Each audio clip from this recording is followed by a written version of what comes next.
Hello, I'm Sophia Saunders and today I'm going to show you some practical tips on improving your work from home workstation. With many of us continuing to work from home, it's really important to look after yourself when working at your computer and try to adopt the best posture for you to reduce strain and discomfort. I've been a qualified DSE assessor for the last 5 years, and it's really rewarding to see how small ergonomic changes can make such a positive difference. Take a few moments to go through the steps in this video, because even if you've had a DSE assessment at work or in the past and you know how you should be sitting, it's well worth taking the time to reassess and adjust any bad habits. Please do watch the video all the way through the first time, as one ergonomic change has a knock-on effect with the next step. However, the video is divided into sections for easy future reference, which you can find in the timestamps below. I hope you enjoy watching the video and find the tips useful. The first thing we're going to look at is your chair. If you have an office chair, that's great, especially if you can adjust the settings to your comfort. As a DSE assessor, there are several things we look at with regards to the chair and your posture. So as a starting point to help you, there are 3 key questions to consider when choosing which chair to use at home.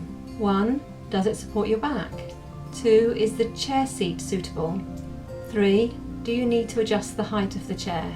Firstly, so as far as possible, the chair should allow you to adopt a good working posture, where your pelvis is neither tilted too far forward or too far backward, creating a C-curve and putting pressure on your lower back, causing strain on your back, neck and shoulders and pressure on your organs. The best way to achieve this is by adjusting your chair to support your lower back or adding a lumbar support. For chairs with poor back support, you can improvise by using a cushion and/or a scarf. Secondly, how many of you think about the type of seat you are sitting on? This is called the seat pan, and there should be about a 3 centimetre gap between the back of your knees and the edge of your seat pan. This is to prevent blood flow restriction and pressure on the back of your legs. The seat pan should also be padded and allow your thigh angle to be 10 degrees lower from your pelvis to your knees. If you're using a fixed chair, you can use a cushion to move your body forward, and this will also support your lower back. The correct chair height is dependent on your body dimension in relation to the surface you're working from. So I'll talk a little bit more about that when I go through keyboard positioning.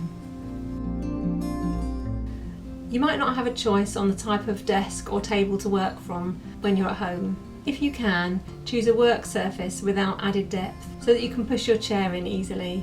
A table with drawers, for example, can prevent you from achieving the correct height. It's really important to get the right height when using a keyboard to allow your shoulders to relax and your fingers to float over the keyboard. Keep your elbows close to your sides and your hands in line with your forearms. Make sure your forearms create a 90-degree angle, reducing the strain placed on your wrists when using a keyboard. If the chair is too low, this puts strain on your wrist joints and restricts blood flow and causes tension in your neck and shoulders. Adjust your chair height to achieve this 90-degree angle by adding cushions if necessary. Equally, if your chair is too high, this puts strain on your shoulders and upper body. Once you have the correct height for using the keyboard, check that you can place your feet flat on the floor. If not, introduce a footrest. Alternatively, you can use a box or a ream of paper or books. Whilst laptops are a fantastic invention, they've not been designed ergonomically. To prevent strain on your neck and shoulders, a laptop should be used together with a keyboard and/or monitor. 1. Separate keyboard and a laptop on a stand. This means you can set the laptop screen at the right height whilst keeping a good posture when using the separate keyboard, and it can be easily removed when you're working on the kitchen table. Using a separate keyboard and a separate monitor when attached to the laptop is the ideal situation.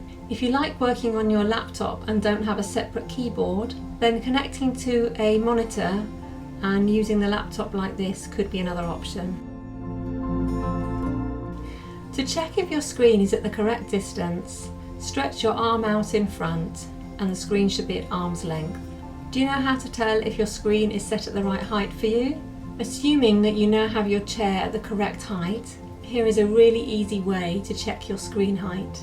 Position yourself as if using the keyboard and then look away into the distance, preferably 20 meters away, for 20 seconds. When you look back at the screen, immediately note the position where your eyes naturally fall on the screen. This should be on the top 2/3 of the screen. Adjust the height if necessary and check again. When I do DSE assessments, I find that most people have their screens set too low. If you're using two screens and you use one of them most of the time, position that directly in front of you. If one of your screens is a laptop, make sure you raise it up so that they're both at eye level. If you use them equally, then make sure you butt them up centrally. One thing we don't tend to consider is the position of our mouse. Incorrect or overuse of the mouse can have repercussions, causing neck and arm discomfort, and if left uncorrected, pain and injury. I hope these tips help. 1. Remember to keep the mouse tucked in close to your body. 2. Use a shorter keyboard if necessary. 3. Reduce mouse use by using shortcut keys as often as possible. 4. Try to direct the mouse by moving from the elbow, not from your shoulder or using your wrist. 5.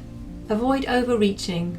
Maintaining a good posture in your chair can help to avoid this. 6. You can choose to use an ergonomic mouse like this one, or a standard one is fine. Even with a really good desk setup, it's still important to take regular breaks, so remember to do this throughout the day. Thank you for watching. I hope you found these tips useful. Please do like, share and comment if you did. If you have any questions, please get in touch using the contact details below and on screen. Thanks again. Bye.